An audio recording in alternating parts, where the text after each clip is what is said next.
Bonjour et bienvenue à ce flash d'information orienté Afrique sur Canal 7.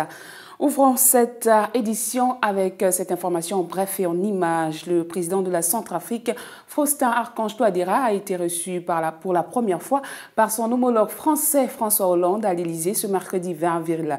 Le président français n'a pas manqué de saluer un certain nombre de succès auxquels la France a contribué et a aussi promis que Paris resterait aux côtés de Bangui dans la période cruciale qui s'ouvre en Centrafrique. Pour le chef de l'exécutif français, la Centrafrique de 2016 est en grande partie à mettre au compte des réussites diplomatiques et militaires de la France. Alors que les soldats de l'opération Sangaris sont sur le départ, le président français a salué son succès qui, avec l'intervention de la MINUSCA, aura contribué à éviter le pire, à rétablir de la sécurité et à aller aux élections. À Bangui, beaucoup craignent que la Centrafrique ne disparaisse des préoccupations des bailleurs de fonds. À Paris, le président Touadéra a donc rappelé que son pays avait besoin de la communauté internationale pour se relever. Faustin Archange Touadéra a expliqué à son homologue que la Centrafrique avait aussi besoin de la voix de la France pour plaider sa cause dans les grandes instances internationales. Et cette note de sécurité, le siège de l'ONUCA sert de cadre depuis hier matin à une importante réunion qui regroupe les personnels des Nations Unies. Les échanges sont axés sur la situation politique et sécuritaire des pays de la sous-région. Le reporter Patricia Mwele et Mohamed Dina étaient sur place.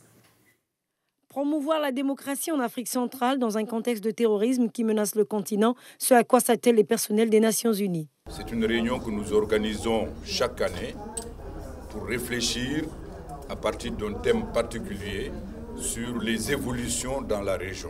Cette année, nous avons choisi de discuter de l'évolution des pays à la lumière du terrorisme, de la crise économique, mais également de l'évolution démocratique.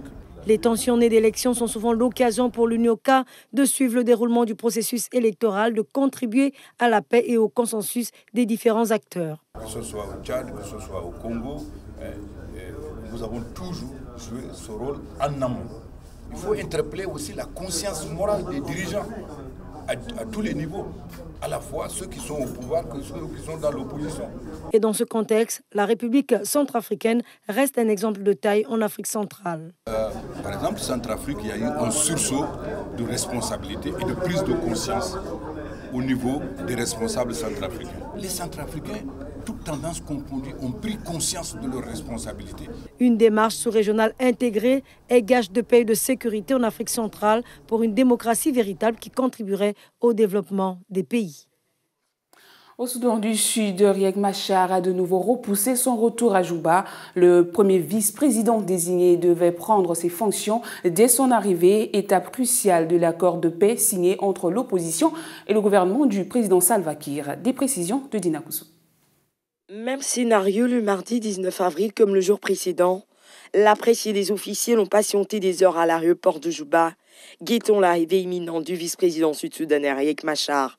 Alors qu'il n'a toujours pas prêté serment, le premier vice-président désigné devait prendre ses fonctions dès son arrivée. Un déplacement qui marquera une étape cruciale de l'accord de paix signé entre l'opposition et le gouvernement du chef de l'État Salva Kiir. Pour de nombreux analystes, ce retour très attendu au Soudan du Sud demeure un mélange d'espoir et d'appréhension.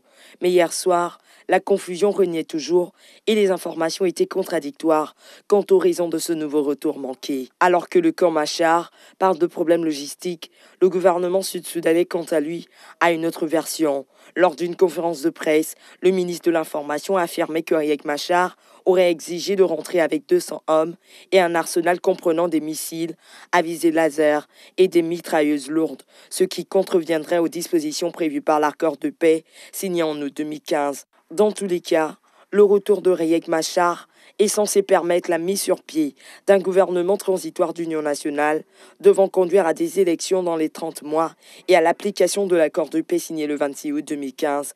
Il prévoyait un cessez-le-feu et le partage du pouvoir. Une note de politique. À présent, au Burundi, les recommandations du secrétaire général des Nations Unies, Ban Ki-moon, font débat au sein de la classe politique burundaise.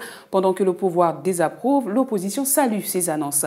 Retrouvons Dina Koussou sur les images de Juka Africa. Les avis restent partagés à Bujumbura après les propositions du secrétaire général des Nations Unies Ban Ki-moon. Les proches du régime Nkurunziza rejettent ces recommandations qui visent l'envoi des policiers onusiens pour assurer la protection des populations civiles dans le pays. Pour le Rassemblement des démocrates du Burundi, parti de la majorité présidentielle, ce projet contredit la résolution 2248 qui préconise le dialogue inclusif pour résoudre la crise. Moi, cette proposition, elle n'est ni acceptable par le gouvernement et en plus, elle n'est pas réaliste et n'est pas conforme à la situation du pays. Et cette proposition, elle est en contradiction avec l'ancienne résolution 2248. Du côté de l'opposition, l'UPRONA salue plutôt l'envoi d'un contingent de police, mais Ban Ki-moon devrait également revoir l'effectif des policiers qui pourraient être déployés au Burundi. Qui soit crédible, c'est les 3000 hommes. Les 200 policiers, ça sera une goutte d'eau dans un océan parce que nous apprenons qu'il y a des préparatifs d'assassinat, de tueries massives des gens, des Imbonerakure qui sont armés, c'est connu, qui sont entraînés. Le dernier mot dans cette histoire revient au chef de l'exécutif burundais, Pierre Nkurunziza. Voilà qui vient mettre un terme à ce flash d'information. Merci de l'avoir suivi. Prochain flash orienté Gabon, 12 h sur votre chaîne panafricaine.